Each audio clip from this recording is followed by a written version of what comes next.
Summer 1944, Camp McCoy, Wisconsin. Every Sunday afternoon, something extraordinary happened behind the barbed wire. German prisoners and American guards formed teams, traded jerseys, and played soccer. The ball crossed between men who, weeks earlier, had been shooting at each other across French hedgerows. Sergeant James Hartley, whose brother died on Omaha Beach, passed to Werner Müller, a former schoolteacher from Cologne who'd never wanted to wear a uniform. Private Eddie Romano defended against Klaus Schmidt, a mechanic from Munich who'd been conscripted at 17. They argued over offsides calls, they celebrated goals together, they shook hands after every match. But these weren't just games. They were revolutionizing how enemies saw each other, proving that the distance between hatred and humanity was shorter than anyone imagined. What happened on that Wisconsin field would echo across decades, a small miracle of connection in the machinery of war. This is how it began, but it didn't start that way. 3 months earlier, April 1944, the German prisoners arrived at Camp McCoy in cattle cars, 70 men per car, the air thick with sweat and fear. They'd surrendered in North Africa, been processed in New York, then shipped west like cargo. Through the slats they'd watched America roll past endless farmland, towns untouched by bombs, children waving at trains. It felt surreal, obscene even, this abundance while Europe burned. When the train finally stopped and the doors slid open, they climbed down onto Wisconsin soil, blinking in the spring sunlight. 200 men, in threadbare Wehrmacht uniforms, faces gaunt, eyes hollow with exhaustion. They'd been at war for 5 years. Some since Poland, some since France. A few since the very beginning, when Hitler promised glory and delivered only ash. The American guards formed them into lines without speaking. The prisoners kept their heads down, waiting for what came next. They'd heard stories about what happened to German prisoners. Some said the Americans were fair, followed the Geneva Convention. Others whispered darker things, beatings, starvation, revenge. They'd all seen what war did to men, how easily humanity could be stripped away. The camp sprawled before them, rows of wooden barracks, guard towers at each corner, barbed wire forming a perimeter that caught the afternoon light. It looked like every prison camp in every country, the architecture of containment. But something felt different here. The guards weren't screaming. Nobody was being struck. The violence they'd braced for didn't come. Instead, an American officer with silver hair and tired eyes read from a clipboard in halting German, "You are prisoners of war of the United States Army. You will be treated according to the Geneva Convention. You will work. You will be fed. You will obey all orders. Any attempt to escape will be met with force. Do you understand?" They nodded. What else could they do? They were processed through a supply building, deloused, issued new clothes, assigned barracks numbers. Everything moved with bureaucratic efficiency. Forms filled out, names recorded, photographs taken.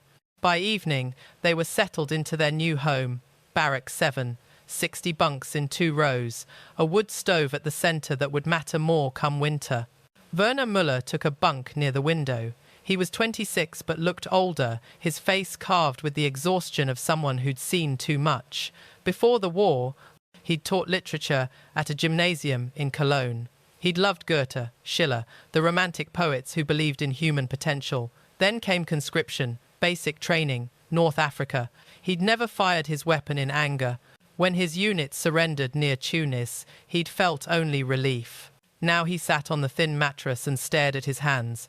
Teacher's hands, once, now calloused and scarred, the nails broken, the fingers remembering things he wished they'd forget. Across the barrack, Klaus Schmidt was already making friends. Klaus was 19, a mechanic from Munich who could fix anything with an engine. He'd been drafted at 17, sent to Africa, captured at 18. He treated prison camp like an adventure, his resilience either admirable or naive, depending on who you asked. "Could be worse," he said cheerfully in German, testing the bunk's springs. "Could be France, could be Russia, could be dead." Werner said nothing. Klaus was right, but the gratitude felt wrong. They were alive while millions weren't. That was supposed to be enough. The guard tower overlooked everything. Sergeant James Hartley stood at the western post, watching the new arrivals settle in. He was 28, tall and lean, with dark hair and darker eyes that hadn't softened since the telegram arrived last June. His brother Michael had been 22, a second lieutenant. Omaha Beach, the first wave. The telegram had been sparse with details, as if brevity could soften the blow. Killed in action. Performed his duty with honor. What duty? What honor? Michael had been a kid who loved baseball and jazz and their mother's apple pie. He'd enlisted because everyone was enlisting, because it seemed like the thing to do. And now he was gone, buried in French soil, and James was standing guard over the people who'd killed him. Not these specific men, maybe. These ones had surrendered in Africa, but they wore the same uniform, spoke the same language, served the same flag, close enough. James had grown up in Madison, played soccer in high school because his father had immigrated from England and insisted soccer was the only real football. He'd been good, too, fast. Could read the field, anticipate where the play was going. That was before Michael died, before everything that brought him joy felt like betrayal. Now he watched the Germans through binoculars, noting faces, memorizing patterns. This one walked with a limp. That one had glasses. The tall one by the window looked like he was praying or crying or both. James felt nothing. He'd cauterized that part of himself. The first week passed in tense silence. The prisoners worked cleaning the camp grounds, maintaining buildings, loading trucks. The Geneva Convention prohibited forcing prisoners into war production, but labor for camp maintenance was allowed. They worked under guard, nobody speaking except to give or acknowledge orders. Meals happened in the mess hall, prisoners at long tables on one side, guards watching from the other. The food was basic potatoes, bread, occasional meat, coffee that tasted like burnt dirt. But it was food, more than some of the prisoners had seen in months. They ate quickly, eyes down, grateful and resentful at the same time. The guards rotated shifts, 12 hours on, 12 hours off. Some were older men, classified 4F, unfit for combat. Others were wounded veterans recovering before reassignment. A few, like James, had requested stateside duty after losing someone. They weren't the war's heroes. They were its caretakers, its administrators, the ones who managed the aftermath while others still fought. Private Eddie Romano was different. He was 20, Italian-American from Brooklyn, assigned to Camp McCoy after a training accident left him with a bad knee. He hadn't wanted to miss the war, but his body had other plans. Now he walked the fence line and tried to reconcile propaganda with reality. The Germans didn't look like monsters. They looked like his cousins, his neighbors, the guys he'd played stickball with. Young men and old boys, tired and scared, just trying to survive. It confused him. War was supposed to be simple, good versus evil, us versus them. But nothing felt simple up close. One afternoon in early May, Eddie was assigned to escort a work detail to the storage sheds. 6 Germans, including Werner and Klaus, loading supplies under the supervision of Corporal Davies, a gruff Texan who spoke no German and preferred it that way. The shed was cluttered with excess equipment, old uniforms, broken tools, donated goods from churches and civic groups. In the back corner, covered in dust, Eddie found a canvas bag. He opened it. Inside were soccer balls, 4 of them, slightly deflated but intact. Equipment donated for prisoner recreation, as required by the Geneva Convention. "Hey, Corporal," Eddie called. "Look at this." Davies glanced over, shrugged. "Recreation supplies. Supposed to give 'em something to do besides stare at walls. Protocol says it keeps morale up, prevents trouble. Bring 'em to the rec yard." Eddie carried the bag to the recreation yard, a dirt patch between barracks with nothing but a few wooden benches. He inflated one of the balls with a hand pump, then left it sitting in the center of the yard. That evening, during the hour of free time before lights out, the prisoners filed into the rec yard. Most sat on benches, smoking cigarettes from Red Cross packages, talking quietly in German.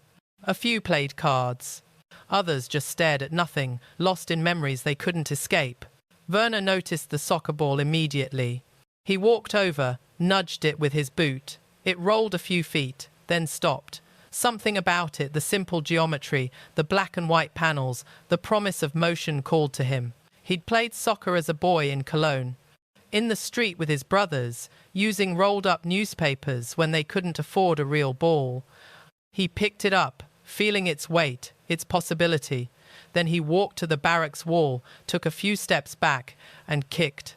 The ball struck the wall with a satisfying thud, rebounded, and he trapped it with his foot.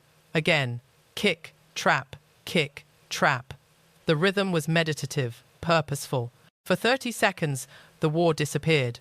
He was just a man and a ball and muscle memory.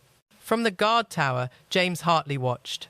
He'd been scanning the yard out of habit, looking for nothing in particular, when the movement caught his eye. The tall German by the window, the one who looked like he was always thinking too much. Now he was kicking a soccer ball against the wall, over and over, with a precision that spoke of practice, of a life before this.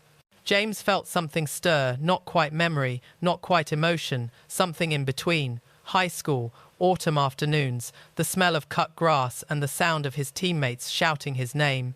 His father in the stands, still proud to be English, still convinced soccer would catch on in America eventually. Michael, running onto the field during halftime, 10 years old, wanting to be just like his big brother. James turned away sharply, gripping the rifle tighter than necessary. It didn't matter. That was a different life.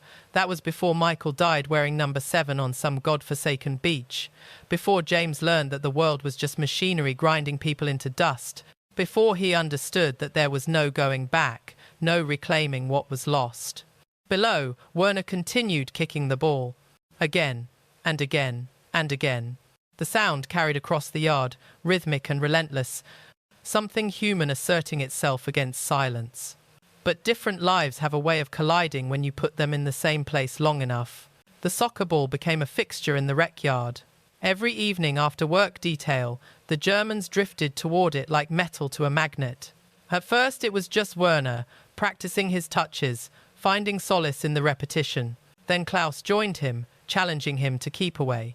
Then others. Within a week, informal games had erupted 5-on-5, shirts versus skins, using corner posts as goals. They played with an intensity that surprised everyone, including themselves. These were men who'd given up, who'd surrendered, who'd accepted defeat. But on that dirt patch, something dormant awakened. They argued over calls in rapid German. They celebrated goals with unguarded joy. They forgot, briefly, that they were prisoners. They were just players again. The American guards noticed. At first, it was casual observation, something to break up the monotony of watch duty. Private Romano would pause during his fence patrol to watch a particularly skilled play. Corporal Davies would glance over from his post and grunt approvingly when someone executed a difficult move. Even the older guards, the ones who'd been through the First War and knew what happened when you demonized the enemy too completely, found themselves drawn to the games. Because the Germans were good. Werner played midfield with the precision of someone who understood geometry and angles. Klaus was a natural forward, aggressive and fearless. A quiet farmer named Friedrich became their goalkeeper, throwing his body at shots with reckless abandon. They'd learned soccer on cobblestone streets and wheat fields, the way European boys had for generations. It was in their bones. James Hartley watched from the tower and felt the stirring grow stronger. He told himself he was monitoring for escape attempts, for contraband, for any violation of camp protocol. But the truth was harder to ignore. He was watching the game itself, the way Werner controlled the ball with the outside of his foot. The way Klaus anticipated passes before they happened. The technical skill that transcended nationality and politics, and the fact that these men had been his enemies. One evening in late May, Eddie Romano was walking the perimeter when a play near the fence caught his attention. Werner had the ball, dribbling toward goal, when Klaus made a cutting run. Werner saw it developing but attempted an outside curve pass that went wide, rolling to a stop near the fence line. Eddie, without thinking, trapped it with his foot and kicked it back. Werner caught it, nodded thanks, then paused. He looked at Eddie, really looked at him, and in passable English said, That pass. I try to bend it, yes? Too much power. Eddie blinked, surprised by the direct question, the assumption of shared knowledge. Nah, he heard himself say, you had the curve right, just aimed for where he was, instead of where he was going. Lead him more. Werner absorbed this, nodded slowly, then demonstrated the movement without the ball, how his body shape created the curve, how his follow-through determined direction. Eddie found himself nodding, understanding. It was the universal language of the game, spoken by bodies instead of words. Yes, Werner said. Like this? He mimicked the correction. Exactly like that, Eddie replied. They stood there for 3 seconds that felt longer, American guard and German prisoner, separated by barbed wire and history but connected by something older than both.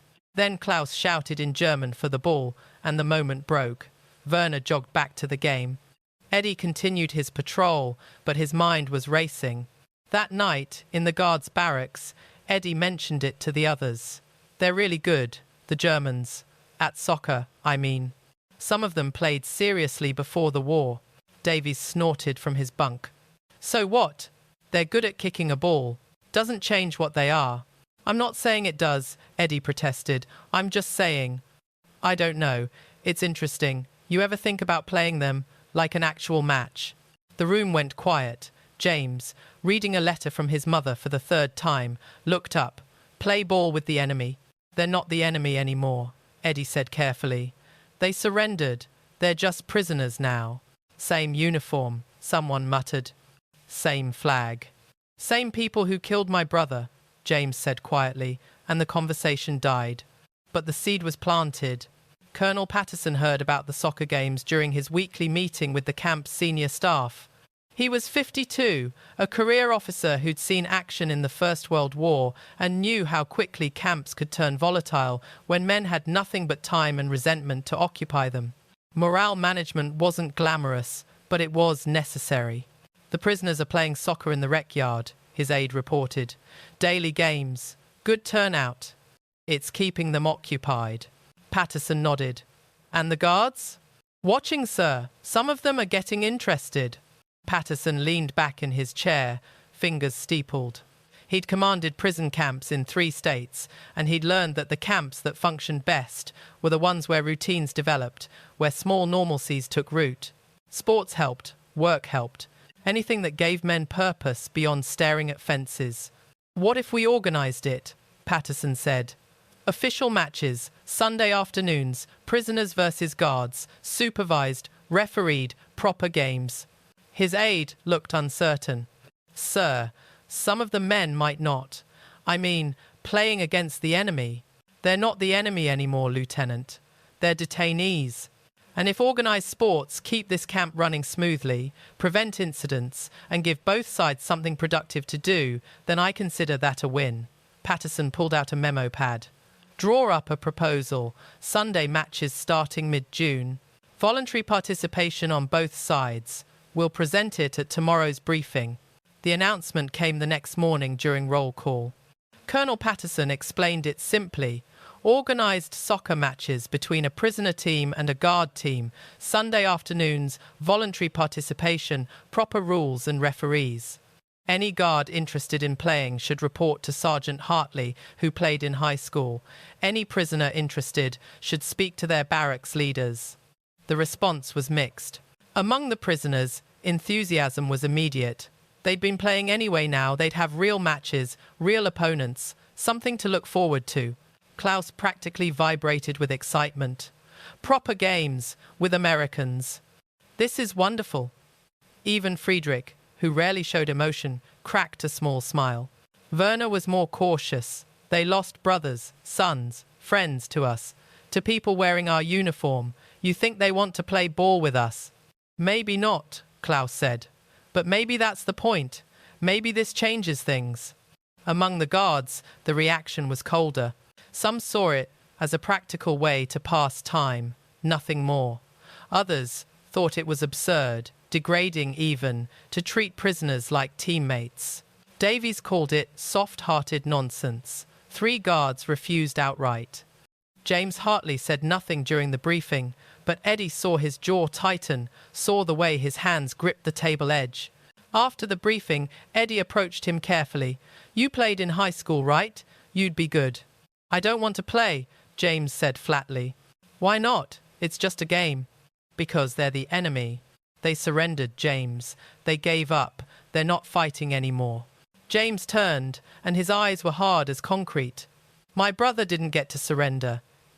He died in the first wave on a beach in France while Germans shot him from bunkers. You want me to shake hands with them, pass a ball to them, pretend we're friends?" Eddie held his gaze. "I want you to do what the colonel ordered, which is help organize this. You don't have to play, but you know the game better than anyone here." James stared at him for a long moment, then grabbed his rifle and walked out. But he showed up to the first practice. June 14th, 1944, 8 days after D-Day. The news from France was brutal, thousands dead, progress measured in yards. The whole camp felt heavier with it, the weight of men still dying while they sat in safety. But Colonel Patterson insisted Sunday's match would proceed. Normalcy mattered, especially when the world was breaking. 11 Americans agreed to play. Eddie at forward, Davies at defense despite his complaints, 2 recovering wounded soldiers, a cook who'd played semi-pro in Chicago, and James Hartley, who'd finally agreed to play midfield, though he looked like he was attending a funeral. The German team chose themselves through pickup games. Werner at midfield, Klaus at forward, Friedrich in goal, 8 others ranging from skilled to competent. They'd been playing together for weeks. They had chemistry, understanding, the wordless communication of a team. The Americans had one practice. Sunday arrived hot and cloudless. Word had spread through the camp. Guards off duty came to watch. Prisoners lined the fence. Even Colonel Patterson observed from a folding chair. Someone found a whistle. Someone else marked goalposts with white paint on the ground. It wasn't a proper field, but it would do. The teams faced each other at midfield. This was the moment James had been dreading. Up close, they were just young men in prison uniforms with nervous expressions. Werner stood directly across from him, maybe 6 feet away, and their eyes met. Werner nodded slightly, a gesture that could have meant anything. James didn't return it. The whistle blew. The first 10 minutes were brutal. The Americans played angry, physical, going into every challenge too hard. Davies slide-tackled Klaus viciously, sending him sprawling. The cook elbowed Werner in the ribs when fighting for the ball. Every contact carried violence, as if they were trying to settle larger scores through smaller collisions. The Germans played scared, tentative, unwilling to challenge too aggressively. They passed backward more than forward. They avoided contact. They were trying not to provoke, which only invited more aggression. It wasn't soccer, it was war by other means. Then, in the 15th minute, everything changed.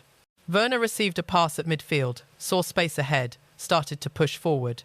James read the play, angled to intercept, timed his approach. They reached the ball simultaneously. Both went for it. Bodies collided hard shoulder to shoulder, momentum meeting momentum. Werner went down awkwardly, his face hitting James's elbow as they fell. Blood immediately poured from his nose, bright red soaking his shirt. He rolled onto his back, hands cupped over his face, making a sound between a gasp and a groan. The field froze.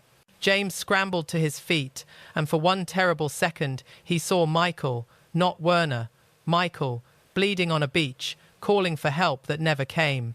The image hit him like a fist to the chest. Then instinct took over. Not the instinct of hatred or war, the older instinct, the one learned on high school fields when you helped up players, regardless of jersey color. James dropped to one knee beside Werner, pulled a white handkerchief from his pocket, the one his mother had embroidered with his initials, and pressed it gently to Werner's nose. "Tilt your head forward," James said, his voice strange in his own ears. "Pressure on the bridge. It'll stop." Werner looked up at him, stunned, blood still flowing. He took the handkerchief with shaking hands, held it to his face, and did as instructed. They stayed like that for 10 seconds, American guard and German prisoner, one kneeling, one bleeding, both suddenly and inexplicably human to each other. "Thank you," Werner said in careful English. I am, thank you. James nodded, then stood and offered his hand. Werner took it. James pulled him to his feet. The entire field watched in silence. Some of the Americans looked angry, some looked confused. Eddie Romano was smiling. Colonel Patterson, from his chair, nodded slowly. Werner tested his nose, winced, then looked at James with something that wasn't quite a smile but wasn't far from it. We continue. James felt something crack open inside his chest, not breaking, but opening, like ice thawing. Like a door he'd nailed shut, starting to swing on forgotten hinges. He looked at this man who could have been his brother's enemy, who could have been the one who killed Michael, but who right now was just a guy with a bloody nose, waiting to finish a game. Yeah, James said quietly. We continue. The whistle blew again. But the game was different now. The violence drained away. When players collided, they helped each other up. When someone made a good play, both sides acknowledged it. The Germans stopped being so tentative. The Americans stopped being so brutal. They started actually playing soccer. Werner and James kept finding themselves matched up mirror images in midfield, reading the game the same way, anticipating the same spaces. Once, Werner made a perfect through ball that split the American defense. James couldn't help himself. Nice pass. Werner glanced at him, surprised, then focused on the play. Later, James executed a tackle so clean it won the ball without fouling, and Werner said in accented English, good technique. They weren't friends. They weren't even comfortable with each other. But something had shifted. Some fundamental recognition had occurred. You couldn't help a man with his bleeding nose, couldn't look into his eyes and see fear and gratitude and still hold him at the safe distance of abstraction. He stopped being the enemy and became a person, which was more dangerous in its way, but also more true. The Germans won 3-2. Klaus scored the winning goal in the final minutes, a header off a corner kick that Friedrich would later insist was luck, despite Klaus's insistence it was skill. The prisoners celebrated with restrained joy. They were still prisoners, after all, still aware of the power dynamics. The Americans accepted defeat with surprising grace. Davies even shook Klaus's hand and muttered, "Nice goal." As the teams dispersed, Werner approached James, still holding the blood-stained handkerchief. "I wash this, return to you." James almost said no, almost said keep it, almost said it doesn't matter. But instead he heard himself say, "Yeah, return it. We're playing again next Sunday, right?" Werner's expression was hard to read, hope mixed with disbelief, mixed with something like relief. "Yes, next Sunday. Then I'll want it back before then. Good luck stops working if you don't have it." It was a joke, barely. But Werner smiled, a real smile, the first James had seen from him. "Yes, good luck, I understand." He paused, then extended his hand formally. "I am Werner Müller." James hesitated only a second before taking it. James Hartley. They shook hands properly this time, not helping someone up but acknowledging each other. Two men who'd been on opposite sides of a war, finding themselves, improbably, on the same field. "Next Sunday," Werner said. "Next Sunday," James agreed. By July, the Sunday games had become sacred ritual. Everyone knew the schedule. Off-duty guards brought folding chairs. Prisoners kept stats in notebooks. Someone painted proper goal markers. Someone else brought a real referee's whistle. The games were competitive, sometimes heated, but never violent. A line had been established that afternoon when James handed Werner his handkerchief, and neither side wanted to cross back over it. The Americans won their rematch 4-3. Then the Germans won 2-1. Then a tie that went to penalty kicks, which the Americans won. Rivalries formed. Klaus and Eddie developed a mutual respect built on trash talk and spectacular goals. Davies and Friedrich engaged in psychological warfare that mostly involved Davies trying to distract Friedrich before kicks and Friedrich ignoring him completely. Werner and James continued their midfield dance, sometimes opponents, increasingly something else, not friends, exactly, but people who understood each other through the game. James found himself looking forward to Sundays. He'd wake early, check the weather, hope for clear skies. He'd spend Saturday evening thinking through tactics, considering how to counter Werner's passing or exploit Klaus's aggressive positioning.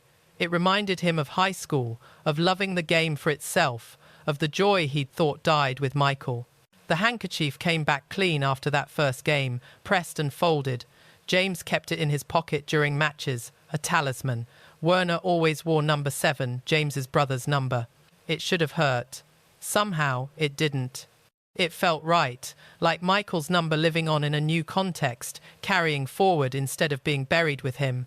One evening in late August, after a particularly intense match that the Germans won on a last-second goal, Eddie found James still in uniform, sitting on a bench near the field, watching the prisoners file back to their barracks. "Good game," Eddie said. "They're getting better," James replied, "or we're getting worse." "Maybe both?" Eddie sat down, pulled out a cigarette, offered one to James. They smoked in comfortable silence for a moment. Then Eddie said, carefully, "You seem different since these games started." James didn't answer immediately. He watched Werner walking with Klaus, both of them replaying the final goal with animated gestures, arguing about whose pass had set it up. "My brother loved soccer," James said quietly. "He was better than me, honestly, faster, could score from impossible angles.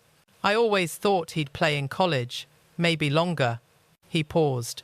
"I blamed all of them for killing him, every German, like they were one person instead of millions of individual people who mostly didn't want to be at war either. And now I don't know." James took a long drag, exhaled slowly.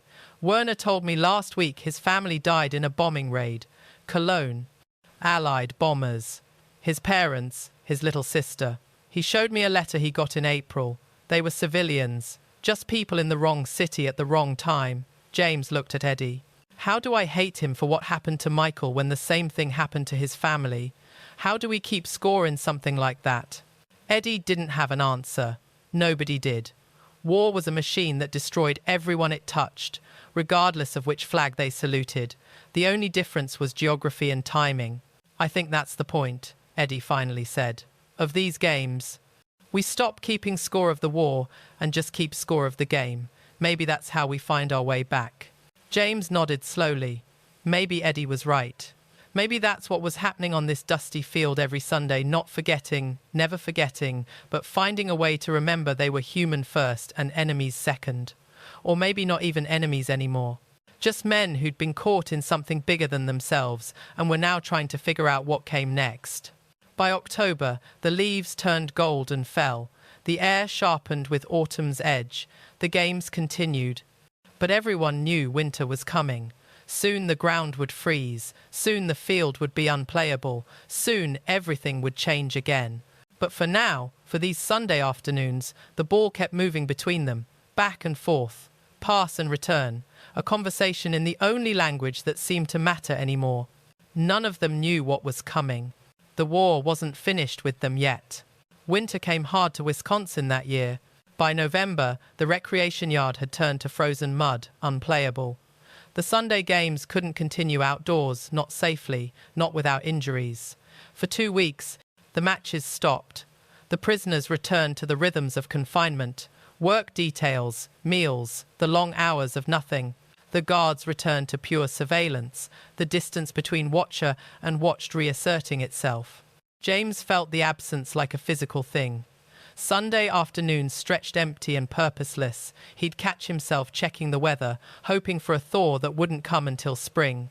He'd see Werner in the yard during recreation hour, hands in pockets, breath clouding in the cold air, and recognize the same restlessness in his posture. Then Colonel Patterson found a solution. There was a warehouse at the eastern edge of camp, used for storage but mostly empty. Concrete floor, high ceiling, enough space for a makeshift court if you didn't mind close quarters. Patterson had the prisoners clear it out, marked boundaries with tape, installed portable goals made from salvaged metal pipes. It wasn't perfect. The ceiling was low enough that high kicks risked hitting beams, and the concrete was unforgiving when players fell. But it was better than nothing. The games resumed in early December, modified for indoor play. Smaller teams, different rules, but the same Sunday afternoon ritual. the same competitive energy, the same bridge being built and maintained through passes and goals and the universal language of sport. Then, on December 16th, the news arrived. The Battle of the Bulge. Germany's massive counter-offensive through the Ardennes. American forces, caught off guard, pushed back, suffering catastrophic casualties. The largest battle on the Western Front, and it was happening right now, as they stood in Wisconsin playing games. The camp transformed overnight. Guards who'd softened toward the prisoners remembered why they'd been enemies in the first place. This wasn't just history, this was current. Right now, American soldiers were dying. Right now, German forces were killing them. The Wehrmacht prisoners in Camp McCoy wore the same uniform as the men killing Americans in Belgium. The anger returned, sharp and fresh. Some guards stopped speaking to prisoners entirely. Davies began running work details with deliberate harshness, assigning the worst jobs, the longest hours. 3 guards requested transfer rather than continue supervising the enemy. During meals, the silence was arctic, hostile, a return to those first weeks when everyone was still pure enemy and nothing else. The Sunday game scheduled for December 17th was cancelled. Colonel Patterson made the announcement without explanation. Everyone understood why. James spent that Sunday in the guard tower, rifle in hand, watching the prisoners through binoculars. Werner sat alone on a bench in the yard, reading a book, or pretending to. Klaus paced the fence line like a caged animal. Friedrich stared at nothing. They knew what was happening in Europe. They'd heard the news. They understood what it meant for them. James felt the old hatred trying to reassert itself. His brother's face, the telegram, the funeral with a closed casket because there wasn't enough of Michael to bury properly. And now more Americans dying, more brothers and sons and fathers. And here he was feeling sorry for German prisoners who probably celebrated when they heard their side was winning again. But then he remembered Werner's handkerchief pressed to his bleeding nose. Remembered the conversations about Werner's family, his sister who'd loved music, his father who'd been a baker. Remembered Klaus laughing after scoring a goal, young and alive in a way that transcended nationality.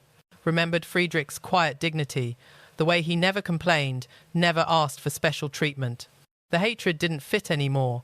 It was like trying to wear old clothes that no longer matched your shape. You could force it, but it felt wrong. 2 weeks passed. Christmas came and went, muted and strange. The battle in Belgium continued. American forces held, then pushed back, but the casualties were staggering. The prisoners remained silent, avoiding eye contact, trying to be invisible. The guards remained cold, maintaining discipline, but nothing else. James couldn't stand it anymore.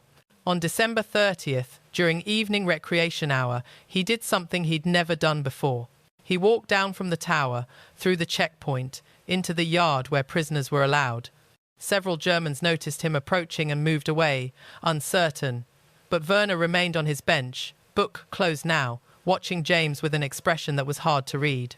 James sat down beside him without asking permission. They sat in silence for a full minute, their breath clouded in the frozen air. Somewhere a guard shouted an order, somewhere else a prisoner coughed. The ordinary sounds of confinement continued around them. Finally, Werner spoke, his English more practiced now after months of Sunday games. "You come to tell me the games are finished?" "I don't know," James said honestly. "Maybe. People are angry. Americans are dying. Your people are killing them." "My people," Werner repeated quietly, and something in his voice was broken. "You think I celebrate this? You think I want more death?" He turned to look at James directly, and his eyes were wet. "I was a teacher. I taught children about Goethe, about beauty and truth, and the human capacity for good. Then Hitler came and said, I must fight. I said no. They said if I refuse, my family dies. So I went. I never fired my weapon in anger. I surrendered first chance I had. And then Allied bombers killed my family anyway." His voice cracked. "There are no sides, James. There is only the machine that destroys everyone." James felt something lodge in his throat. He reached into his pocket and pulled out a folded letter, his brother's last letter, written 2 days before D-Day. He'd carried it for 6 months, reading it until the paper was soft as cloth. He handed it to Werner. My brother Michael. He was 22. He loved jazz music and baseball. He enlisted because everyone was enlisting, because it seemed like the right thing. They sent him to Omaha Beach. First wave. He lasted maybe 10 minutes. James stared at his hands. I blamed all of you, every German. It was easier than accepting that he died for nothing. That war is just a machine that eats people and doesn't care about right or wrong. Werner read the letter slowly, carefully, as if it were sacred text. When he finished, he folded it precisely and handed it back. He writes about you. He says you taught him to play soccer. He says you were his hero. I wasn't anyone's hero. I couldn't even save him. You cannot save people from war, Werner said quietly. War takes who it takes, but you saved something else. Here, these games. You helped us remember we are human. That is not small. They sat together as darkness fell. Two men who'd been designated enemies by governments and history, but who'd found something else through a soccer ball and Sunday afternoons. They didn't have solutions. They couldn't undo what had been done or prevent what was still happening in Belgium. But they could sit together in the cold and acknowledge that the real enemy wasn't each other. The games should continue, James said finally. When the battle ends, when things calm down, we should play again. Werner nodded slowly. Yes, we should play again. On January 7th, 1945, after the Bulge offensive had been decisively repulsed, Colonel Patterson announced the Sunday games would resume. Not everyone was happy about it. Some guards refused to participate. Some prisoners felt it was inappropriate. But enough on both sides wanted it, needed it, maybe that the games came back. They were different now, more serious, more aware of what they represented. When James and Werner shook hands before the first game back, it wasn't just sportsmanship, it was a choice. A deliberate decision to reject the hatred that would have been easier, to insist on seeing each other's humanity, even when the world said they shouldn't. The games continued through winter, through the spring of 1945, as news arrived of Allied advances, of Germany collapsing, through April, when they learned about the concentration camps, about the true horror of what had been done, and the prisoners who'd had nothing to do with it carried the shame anyway, because they'd worn the uniform. Through the complicated conversations about guilt and responsibility and what it meant to be German in 1945. Werner told James, during one of their talks after a match, I did not know. About the camps. I knew Jews were persecuted, yes. Knew they were taken away. But not that. Never imagined that. He looked ill, haunted. How do we carry this? How do we go home to a country that did this? James didn't have answers. Nobody did. But he knew that Werner's horror was genuine, his shame real, and that punishing individuals for collective sins was its own kind of injustice. It was complicated. Everything about war was complicated once you looked past the propaganda. May 8th, 1945, Germany surrendered. The camp erupted in celebration, guards cheering, some crying with relief, the weight of years finally lifting. The prisoners were quieter. For them, surrender meant the war was over, but their country was destroyed. It meant they'd survived, but would return to rubble and shame and an uncertain future. Colonel Patterson announced that repatriation would begin within months. The prisoners would be processed, transported back to Europe, released to whatever was left of Germany. The camp would close by year's end. The final Sunday game was scheduled for May 13th, 1 week after surrender. Both teams played like it mattered, because it did. Not the score, nobody would remember who won. But the fact that they played at all, that, after everything, after all the death and destruction and hatred, they could still gather on this makeshift court and compete with respect and acknowledge each other's humanity. The game ended 3-3.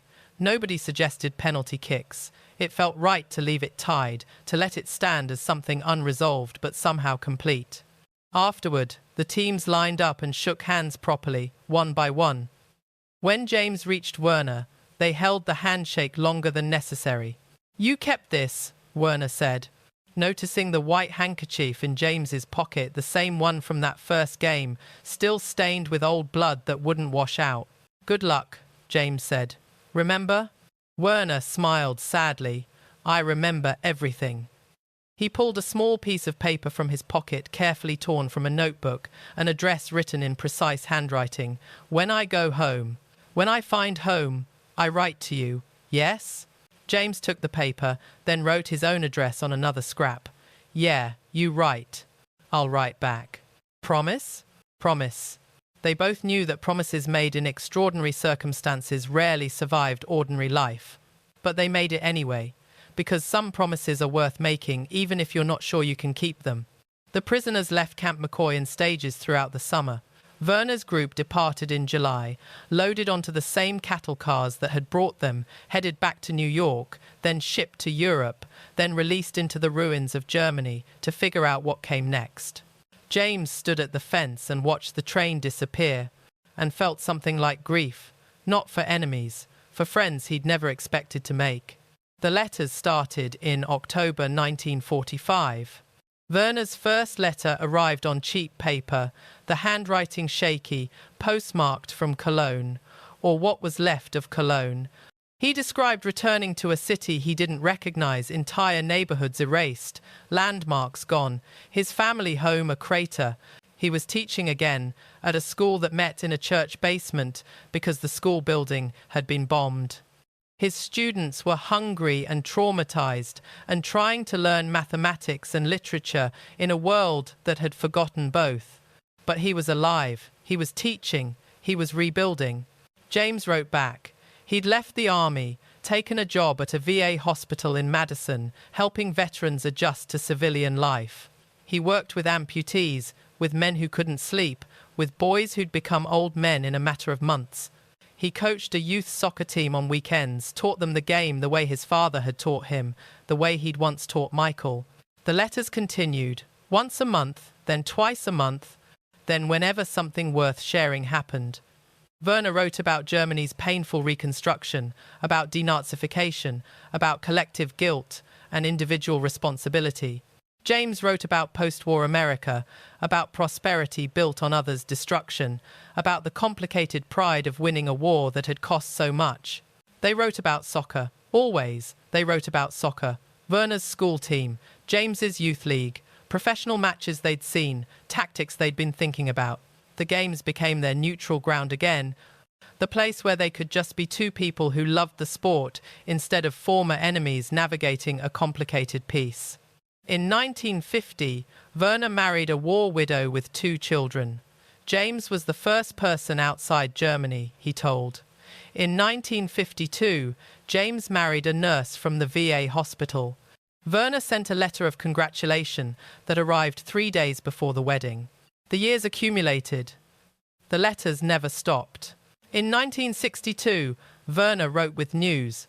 He'd been selected to lead a German youth soccer team on a tour of American cities, a cultural exchange program, part of the ongoing reconciliation efforts. They'd be in Madison for 3 days in August. Could they meet? James picked him up at the hotel. 17 years had passed since Camp McCoy. Werner was 44 now, his hair more grey than brown, lines carved around his eyes. But his handshake was firm, his smile genuine, and when they embraced awkwardly at first, then with real warmth, it felt like no time had passed at all. "You look old," Werner said in English that was now nearly perfect. "You look older," James replied, and they both laughed. They spent 3 days together. Werner met James's family, his wife Catherine, his 2 children, the life he'd built. James attended one of Werner's youth team's matches, watched him coach with the same precision he'd played with. They talked about everything and nothing. About the past and the future. About their shared history that nobody else could fully understand. On the final evening, they returned to the high school where James had learned to play soccer, where his father had taught him the game. The field was empty in the summer twilight. Without discussing it, they walked onto the grass. Werner had brought a soccer ball. They passed it back and forth, 2 middle-aged men moving slower than they once had, but remembering how it felt. The weight of the ball, the geometry of the pass, the silent communication of players who understood each other. "I never thanked you," Werner said, trapping the ball. "For that day, the handkerchief. You didn't have to help me." "Yes, I did," James said. I just didn't know it yet. You changed everything. That moment, you showed me Americans were human. I showed you Germans were human. Everything else came from that. James received the pass, held the ball under his foot. My brother would have liked you. He would have liked these games. My sister would have liked them too. She loved football, played with the boys, even though everyone said she shouldn't. They stood in the fading light, the ball between them, two men connected by war and soccer, and the choices they'd made to reject hatred. Around them, the world had moved on. Germany rebuilt, America prosperous, the war becoming history instead of present tense. But in this moment, on this field, they were still who they'd always been, players in a game that mattered more than any score. Your children, Werner said, you teach them football. Every weekend, my daughter's better than my son, but don't tell him that. Mine too, Werner smiled. Maybe one day they play together. Your children, my children. Maybe the game continues. Maybe, James agreed. That would be good. They played until full darkness, until they could barely see the ball, until Catherine called from the car that it was time to go. They shook hands, one final time, old friends now, not former enemies. The transformation complete and irreversible. Werner returned to Germany. The letters continued. They saw each other twice more, once in 1970 when James visited Europe, once in 1978 when Werner came to America for a soccer coaching conference. The friendship lasted until Werner died in 1989, 6 months before the Berlin Wall fell, just missing the reunification he'd dreamed about.